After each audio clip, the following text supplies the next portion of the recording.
Hi guys, நான் தான் உங்க டெக் ப்ரோ. இனி நம்ம எதை பத்தி பார்க்க போறோம்னா Vivo தரப்புல இருந்து Vivo v25pro. ஸோ இந்த மொபைலை பத்தி ஒரு சின்ன ஒரு அவேர்னஸை பத்தி தான் நான் உங்களுக்கு இனி சொல்ல போறேன். ஸோ அது என்னடா அவேர்னஸ் கேட்டீங்கன்னு சொன்னேன். இது நமக்கு ஒரு கமெண்ட் செக்ல ஒரு சப்ஸ்கிரைபர்ஸ் கமெண்ட் பண்ணாரு. என்னன்னா இப்போ வந்து Vivo வந்து v25pro வந்து நிறைய வெடிக்கிறது சொல்றாங்க. ஸோ அதை பத்தி ஒரு இது உண்மையா பொய்யா ஸோ அப்படின்னு சொல்லுங்க ப்ரோ ஒருத்தர் சொன்னாரு. நானே என்னடா வந்து இப்போதானே இந்த ஃபோனை பத்தி பெருமையா பேசணும், அதுக்குள்ள நாடா வெடிக்கிறது நான் சொன்னேன், எனக்கு ஒரு மாதிரி ஆயிடுச்சு. ஸோ இருந்தாலும் சரி ஓகே, இதை நான் பெரிய விஷயமா தான் எடுத்துக்க. என்னடா இது Vivo v25 இப்போ வெடிக்குதா, நல்லா சீரியஸ்ல வந்துட்டு இருக்கு, எல்லாமே எப்படி வெடிக்க காரணம் சொல்லிட்டு சரி ஒரு பக்கம் நான் யோசிக்கும் போது சரி இதுவா சர்ச் பண்ணி தான் பார்ப்போம் அப்படின்னு சர்ச் பண்ணி பார்த்தா உண்மையிலே அந்த சப்ஸ்கிரைபர்ஸ் சொன்ன மாதிரிலாம் நடந்திருக்கு. பிளாஸ்ட் ஆகிருக்கு. ஸோ வெடிஞ்சு கொஞ்சம் பேட்டரியில் உப்பி கொஞ்சம் சைடு ஃபுல்லாக போயிருக்கு. ஸோ அந்த வீடியோ வந்து ஒரு யூடியூப் சேனலில் வந்து போட்டிருக்காரு. ஸோ அந்த நபராக தான் இருப்பார்னு நினைக்கிறேன், பாதிக்கப்பட்டார். ஸோ அவர் வந்து போட்டு இந்த மாதிரி ஹிந்தியில் எது பேசியிருந்தார். ஸோ அந்த வீடியோ வந்து பார்க்கும்போது நினச்சிக்கினேன் ஸோ ஓகே பிளாஸ்ட் ஆகிருக்கு. ஸோ எல்லாரும் கேள்விக்கு இது கேள்வி என்னடா இப்போ வாங்குற மொபைல்லாம் வெடிக்குது, OnePlus நாடு ஒரு பக்கம் வச்சுது, ஸோ MI இந்த மாதிரி ஏகப்பட்ட பிராண்ட்ஸ்லாம் வெடிக்கும் போது ஸோ எதனால் இது வெடிக்குது மெயினான விஷயம். ஸோ இப்போ எதனால் இது வெடிக்குது நான் கொஞ்சம் ரிசர்ச் பண்ணி பார்த்ததில்ல எனக்கு தெரிஞ்ச ஒரு விஷயத்தை தான் நான் உங்களுக்கு இன்னைக்கு ஷேர் பண்ண போகிறேன். ஸோ அதனால் இந்த வீடியோ நீங்கள் கடைசி வரைக்கும் ஃபுல்லாக பாருங்கள்.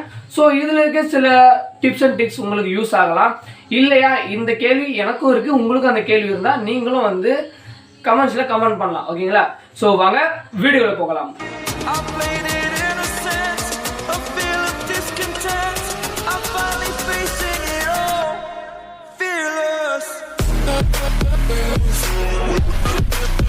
ஓகே, ஏன் முதல்ல மொபைல்ஸ் எல்லாம் வெடிக்குது? ஸோ இதை பற்றி நான் ஒரு ஆர்டிகல்ஸ் எடுக்கும்போது என்ன விஷயம்னா, உத்தரப்பிரதேசில் வந்து ஒரு அந்த ஊரில் வந்து அதாவது என்ன மொபைல்னா Xiaomi மொபைல், ஓகேங்களா, நம்ம Redmi தான்.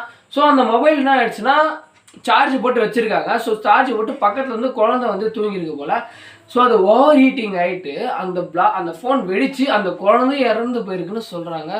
ஸோ உண்மையிலேயே இது ஒரு கஷ்டமாக தான் இருந்தது. என்னடா சார்ஜ் போட்டு ஒரு குழந்தை பக்கத்தை வச்சு அது பிளாஸ்ட் ஆகி இந்த குழந்தை ஒரு 8 மாதம் குழந்தை இறந்து போயிடுச்சு. ஸோ நம்ம கேட்கறதுக்கு கொஞ்சம் கஷ்டமாக தான் இருக்குது. ஸோ இதெல்லாம் பற்றி நான் இன்னும் கொஞ்சம் டீப்பாக இன்னும் தெரிஞ்சுக்க ஆரம்பித்தேன். ஸோ ஓகே என்னடா இது சார்ஜ் போட்டு எப்படி ஒரு ஃபோன் வெடியும் அப்படின்னு நம்ம யோசிக்கும் போது தான் சில இடத்துல என்ன சொல்கிறாங்கன்னா நிறைய ஃபோன்ஸ் வெடிக்குது. ஸோ அதுக்காக என்ன சொல்கிறோம், அந்தந்த பிராண்டோட கம்பெனிஸ் அந்த CEO என்ன சொல்கிறாங்கன்னா ஃபஸ்ட்டு நீங்கள் வந்து வெடித்த இடத்தோட அந்த எதனால் அந்த காரணத்தை தேடுங்க. அதாவது இறந்துட்டாங்க அது அவங்கள பற்றி கவலை இல்லை, பட் ஆனால் அவங்க பிராண்டோட பேர் கெட்டு போயிடுறதுக்காக ஸோ ஃபஸ்ட்டு நல்லா தெளிவாக விசாரிங்க. ஸோ இது எங்களோட இதனால தான் வெடிச்சுதா இல்லை அவங்க அஜாக்கிரதையாக இருந்ததுனால வெடிச்சுதா அப்படின்ட்டு சொன்னாங்க. ஆனால் உயிர் போனது போயிடுச்சு தான். ஸோ அதுக்காக இவங்க எந்த ஹெல்ப்பும் பண்ணலன்னு தான் நிறைய சொல்லிட்டு இருந்தாங்க. ஸோ ஓகே, அந்தந்த பிராண்ட் மொபைல்ஸ் வந்து என்ன சொல்கிறாங்கன்னா ஃபஸ்ட்டு விசாரிங்க, அதுக்கப்புறம் எங்கள் மேலே தப்பு இருக்கா இல்லை நாங்கள் வந்து சொல்கிறோம் ஸோ அப்படின்ட்டு அவங்க வந்து அந்த பக்கம் திருப்பிட்டாங்க. ஸோ அதனால் அப்படி இப்படி யோசிக்கும் போது வந்து அது அவங்களுக்கு சாதகமாக தான் முடிஞ்சு போச்சு. ஏதாவது எப்படின்னா கஸ்டமர் எண்டிங்கில் தான் தப்பு நடந்திருக்கு, அதாவது நம்ம தான் வந்து தப்பாக பண்ணியிருக்கோம், ஸோ நம்ம மேலே தப்பு. ஸோ அதனால் அப்படி இப்படியே சொல்லிட்டாங்க. அவங்க மொபைல் மேலே எந்த தப்புன்னு சொல்லுவாங்க, ஸோ ஓப்பனாக சொல்லிட்டாங்க போல. அதுக்கு என்ன சொல்லிருக்காங்கன்னா, அதாவது இந்த டெக்னீஷியன்ஸ் சொல்லுவாங்கல்ல, ஸோ மொபைலோட எக்ஸ்பர்ட்ஸ் சொல்லுவாங்க, அவங்க என்ன சொல்கிறாங்கன்னா சில டிப்ஸ்ன்னு சொல்கிறாங்க. அதாவது இந்த மாதிரி வெடிக்கிறதுக்கான சில காரணங்கள் இருக்குது. என்ன காரணங்கள்னு பார்த்தீங்கன்னா, ஃபஸ்ட்டு வந்து பவர்ஃபுல் கேமிங்ஸ், அதாவது நம்ம கேமிங் வந்து மோஸ்ட்லி ஹீட் ஆகிற வரைக்கும் விளையாடுறதுனாலயா அது முடிஞ்ச உடனே மல்டி டாஸ்கிங், அதாவது சில பேர் கேம் முடிச்சுட்டு பார்த்தீங்கன்னா வச்சுக்கோங்களேன் அடுத்தது என்ன பண்ணுவாங்கன்னா சரி போர் அடிச்சு சரி ஓகே இன்ஸ்டாகிராமில் போவோம், சோஷியல் மீடியாவில் போவோம். ஸோ இந்த மாதிரி ஆப்ஸில் வந்து மல்டி டாஸ்கிங் பண்ணுறதால என்ன ஆகும், இது அந்த சிப்செட்டால் தாங்க முடியாதான். ஸோ அதனால் பிளாஸ்டிங் ஆகிறதுக்கு வாய்ப்பு நிறைய இருக்கான். தென் அது மட்டும் இல்லாமல் ரெண்டாவது இன்னொரு விஷயம் சொன்னாங்க, அதாவது உங்கள் சார்ஜருக்கான உங்கள் ஃபோனுக்கான சார்ஜ் அடாப்டரும் அந்த கேபிளும் கம்பெனி தான் இருக்கணுமா, அதாவது விவோனா விவோது மட்டும் தான் இருக்கணுமா, ஓப்போலாம் போடக்கூடாது. ஸோ வேறு எதுனா லோக்கல் அடாப்டர் ஸோ இந்த மாதிரி கேபிள்ஸ் எல்லாம் யூஸ் பண்ணதால ஓவர் ஹீட்டிங் ஆகி கூட வெடிக்க வாய்ப்பு இருக்கான். ஓகேங்களா? அதாவது இப்போ அவங்க என்ன சொல்ல வராங்கன்னா, நீங்கள் வந்து 1000 rupees 2000 rupees கொடுத்து தான் நீங்கள் வாங்கி ஆகணும், கேபிளும் சரி சார்ஜரும் சரி. நீங்கள் 500 300 கொடுத்துலாம் வாங்கக்கூடாது, வாங்கினா வெடிச்சிடும்னு அவங்களே ஓப்பனாக சொல்லிடுறாங்க போல. ஓகேங்களா? மூணாவது விஷயம் என்னன்னா ஓவர் நைட் சார்ஜிங். அதாவது ஒரு காலத்தில் வந்து இது உண்மையிலேயே நான் ஒத்துக்கிறேன், ஓவர் ஹீட் சார்ஜர் ஆகுது, பேட்டரி வந்து கன்சம்ஷன் ரொம்ப கம்மியாகும். ஸோ அதனால் வீக் ஆகும். ஐ மீன் நான் வீக் ஆகிறது தான் கேள்விப்பட்டிருக்கேன். வீக் ஆகி கூட வெடிக்கிறது கூட ஒரு விஷயமா வந்து நான் இந்த ஆர்டிகல் படிக்கும் போது எனக்கே தெரிஞ்சுது. ஆனால் இப்போ என்ன விஷயம்னா இந்த 2020 வந்து எந்த மொபைலுக்குமே சார்ஜரில் வந்து அடாப்டர் வந்து பவர் வந்து கன்சம்ஷன், அதாவது இப்போ 100% முடிஞ்சிச்சுன்னா ஆட்டோமேட்டிக்காக அந்த கேபிளுக்கு பவர் சப்ளை ஆட்டோமேட்டிக்காக கட் ஆகிடும். ஸோ இது எல்லா அடாப்டர்லையும் இது வந்துருச்சு. ஆனால் இது இன்னும் சொல்லிட்டு தான் இருக்கிறாங்க. ஸோ ஓகே, டெக்னாலஜி அப்போ இம்ப்ரூவ் ஆகிக்கூடி உங்களுக்கு தெரியல போல. ஓகேங்களா, ஸோ அந்த மாதிரி தான் இருக்குது. ஓகேங்களா, தென் அடுத்ததாக என்ன சொல்கிறாங்கன்னா, இப்போ நம்ம இருக்க அந்த சிப்செட் சொல்லல, ஸோ அந்த ப்ராசஸர் வந்து ரொம்ப பழசாயிடுச்சுன்னா கூட நம்ம பழசாகி கூட நம்ம கேமிங் வந்து டாஸ்கிங் வந்து அதிகமாக கொடுக்க ஃபோன் ஹீட் ஆகி தெரிஞ்சு கூட சில பேர் வந்து என்ன பண்ணுவாங்கன்னா சார்ஜ் கழிச்சு உடனே சார்ஜர் போடுவாங்க. அந்த ஹீட்டிங்லேயே சார்ஜர் போடுறதுனால ஓவர் ஹீட் ஆகி கூட வெடிய வாய்ப்பு இருக்குன்னு சொல்கிறாங்க. ஸோ அதனால் ஆக மொத்தத்தில் நம்ம வந்து என்னென்னா, நீங்கள் எவ்வளோதான் பவர்ஃபுல் கேமிங் ஃபோன் வாங்கினாலும் சரி, அண்ட் கொஞ்சம் டிம்மான ஃபோன் வாங்கினாலும் சரி, லோக்கல் ஃபோன் வாங்கினாலும் சரி, என்னதுன்னா இந்த நான் சொன்ன பார்த்தீங்கன்னா அந்த 4 விஷயம், அந்த விஷயம் நீங்கள் பண்ணாலே வெடிய வாய்ப்பு இருக்குது சொல்கிறாங்க. ஓகேங்களா, அது இன்னும் சொல்லிட்டு தான் இருக்காங்க. ஆனால் இதுக்கு நிறைய விஷயத்தை கரெக்ஷன்ஸ் பண்ணியாச்சு. ஸோ இருந்தாலும் இதெல்லாம் சொல்லும் போது கொஞ்சம் நம்புற மாதிரி தான் இருக்குது, கொஞ்சம் நம்பாத மாதிரி தான் இருக்குது. ஆனால் எனக்கு ஒரே சில நிறைய கேள்விகள் இருக்குது. என்னென்னா, பிளாஸ்ட் ஆகுறது வந்து கஸ்டமர் எண்டிங்னு சொல்கிறாங்க. அதாவது மொபைல் நீங்கள் கொடுக்கும்போது குவாலிட்டியாக கொடுத்துருந்தா அது ஏன் வெடிக்க போகுது?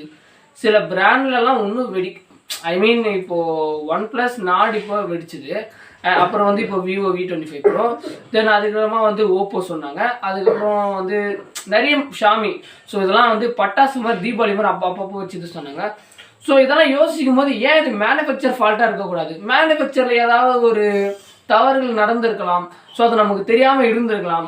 ஸோ அப்படி இருக்க பட்சத்தில் அப்படி வந்திருந்தால் கூட நம்ம ஒரு ஃபால்ட்டான மொபைல், இப்போ நிறைய பேருக்கு வந்து OnePlus வந்து டிஸ்பிளே வந்து சாஃப்ட்வேர் இஷ்யூஸ் போயிடுச்சு. ஸோ அப்போ இது கூட வந்து நம்ம மேலே தான் தப்பு. அதாவது இவங்க கொடுக்குற இவங்க அப்டேட் தான் கொடுக்குறாங்க, அந்த அப்டேட் நம்ம பண்ணி தான் ஆகணும். அதை பண்ணால் தான் அடுத்த லெவலுக்கு நம்மளால் இம்ப்ரூவ்மெண்ட் பண்ணுற மாதிரி சொல்கிறாங்க. இல்லைன்னா மெசேஜ் போட்டுனே இருப்பாங்க, நீங்கள் அப்டேட் பண்ணுங்க கொடுப்பாங்க. அப்டேட் பண்ணிவிட்டு டிஸ்பிளேஸ் போயிடும். ஸோ அதுக்கு என்ன சொல்லணும்னா சாஃப்ட்வேர் இஷ்யூஸ், இதுவும் நம்ம மேலே தான் தப்புன்னு சொல்லுவாங்க போல் அடுத்ததாக வந்து. ஓகேங்களா, ஸோ இந்த மாதிரி வந்து எது பண்ணாலும் நம்ம மேலே தான் சொல்லிகிட்டே இருக்காங்க. ஸோ அதுக்காக சில பிராண்ட்ஸ் நீங்களாச்சும் கொஞ்சம் உங்களோட தப்பை ஒத்துக்கிறது தான் போங்களேன். இதில் என்ன இருக்குது? ஓகேங்களா, இதில் எந்த ஒரு விஷயமே இல்லையே. ஐ மீன் தவறு செய்யாத யாரும் கிடையாது. பட் சில சாஃப்ட்வேர் விஷயம் இந்த மாதிரி பிளாஸ்டிங் ஆகிறதுலாம் ரொம்ப மோசம். பட் இந்த சாஃப்ட்வேர் விஷயம் டிஸ்பிளே போடுறதுலாம் வந்து ஐ மீன் அந்த மாதிரி ஆச்சுன்னா நீங்கள் வந்து கொஞ்சம் நீங்கள் அந்த பிராண்ட் வந்து கொஞ்சம் அந்த மொபைல் யூஸ் பண்ணுறவங்க வந்து ஃப்ரீயாக நீங்கள் டிஸ்பிளே இது ப்ரொவைட் பண்ணலாம். ஸோ அந்த மாதிரி நிறைய விஷயம், ஏன்னா வந்து நீங்கள் கொடுக்குறதா நாங்கள் யூஸ் பண்ணுறோம், அதுலேயும் நாங்கள் ஃபால்ட் பண்ணோம், எங்கேருந்து காசு போகிறது? ஸோ எல்லாத்துக்குமே டிஸ்பிளே மாற்றிட்டே இருந்தாங்க. ஒரு டிஸ்பிளே 5000 ரூபா 6000 ரூபா 8000 ஸோ அதுக்குன்ட்டு எங்கள் காசாக இருந்துட்டு இருக்கு. ஒரு சின்னதாக ஒரு 2 GB அப்டேட் பண்ணது ஒரு குத்தமாக. ஸோ அந்த மாதிரி தான் இப்போ நிறைய இப்போ இருக்க 2020 நடந்துட்டு இருக்கு. ஸோ இப்போ ரீசெண்டாக நியூஸ் பார்த்தீங்கன்னா Vivo v25pro. ஸோ இதுவும் ரியலாக ஃபேக்கான்ட்டு நிறைய பேரத்தில் வந்து சொல்லிட்டு தான் இருக்கிறாங்க. பட் நான் படித்த வரைக்குமே அது வந்து ரியல் இருக்க வாய்ப்பு இருக்குது. பட் ஆனால் அதில் கமெண்ட் செக்ஷனில் என்ன சொல்கிறாங்க, அடுத்தது என்ன சொல்கிறேன்னா, நான் கூட 1 மாதம் யூஸ் பண்ணுறேனே, அப்போ எனக்கு எதுவும் ஆகலையே. அதான் நான் சொன்னேனே, கஸ்டமர் எண்ணிக்கையில் இது ப்ராப்ளமே கிடையாது, வர ஃபோன் ஃபால்ட்டாக வந்துருக்கு, இவ்வளோதான் விஷயம். ஸோ இதை வந்து அந்த கம்பெனி அந்த பிராண்டிங் தான் எடுத்துக்கணும். ஸோ அது என்ன விஷயம் நமக்கு தெரியல. ஸோ அது அவங்களோட குறிப்பிட்ட விஷயம். ஓகேங்களா, ஸோ இங்கே பிளாஸ்டிங் ஆகிறதுக்கு விளக்கமாக வந்து நான் என்னால் விளக்கமாக முடிஞ்ச அளவுக்கு சொல்லிட்டேன். ஓகேங்களா, இதுதான் இஷ்யூ. ஸோ அதனால் நீங்கள் வந்து அதுக்குன்ட்டு நான் சொன்ன டிப்ஸ் எல்லாத்தையும் நீங்களும் ஃபாலோ பண்ணிக்கோங்க. ஸோ சார்ஜர் கட் ஆகுது, ஓவர் ஹீட்டிங் யூஸர், இதெல்லாம் வந்து நீங்கள் என்ன ஒரு பவர்ஃபுல் சிப்செட் வச்சுருந்தாலுமே ஒரு ஃபோன் ஹீட் ஆகுதுன்னா குறிப்பிட்ட செல்சியஸ் வரைக்கும் நீங்கள் யூஸ் பண்ணுங்கள். அதுக்கு மேலே ஓவர் ஹீட் ஆக தாங்க முடிச்சுன்னா ஆட்டோமேட்டிக்காக என்ன பண்ணிங்கன்னா டவுன் ஆகட்டும். ஃபஸ்ட்டு இல்லை ஒரு சுவிட்ச் ஆஃப் பண்ணிவிடுங்க. சுவிட்ச் ஆஃப் பண்ணி கூல் டவுன் ஆகட்டும். கூல் டவுன் ஆனால் அதுக்கப்புறமா சார்ஜர் போட்டு யூஸ் பண்ணுங்கள். ஓகேங்களா, அதிகமாக நம்ம டாஸ்கிங் கொடுக்க நம்மளோட ப்ராசஸர் வீக் ஆகிறதுக்கு நிறைய வாய்ப்பு இருக்குது. பேட்டரியும் இன்க்ளூடிங் சேர்த்து தான் சொல்கிறேன். ஓகே, அதனால டிஸ்பிளேவும் அஃபெக்ட் ஆக வாய்ப்பு நிறைய இருக்குது. ஸோ ஓகே, இந்த டிப்ஸ்லாம் நீங்கள் ஃபாலோ பண்ணிவிட்டு மறக்காமல். ஓகேங்களா, ஸோ அதே மாதிரி இந்த வீடியோ உங்களுக்கு பிடிச்சிருந்தா மறக்காமல் லைக் பண்ணுங்கள், ஷேர் பண்ணுங்கள். அண்ட் இன்னும் நிறைய கேள்விகள் யாருன்னா இருந்தால் கமெண்ட்ஸில் கமெண்ட் பண்ணுங்கள். இந்த வீடியோ யூஸ்ஃபுல்லாக இருந்தால் மற்றவங்களுக்கு இதை ஷேர் பண்ணுங்க. ஓகேங்களா, ஸோ மாற்றம் ஒன்றே மாறுது. Love you guys, bye bye. வேற ஒரு வீடியோவில் தரமாக வந்து நான் உங்களை சந்திக்கிறேன். நன்றி, வணக்கம்.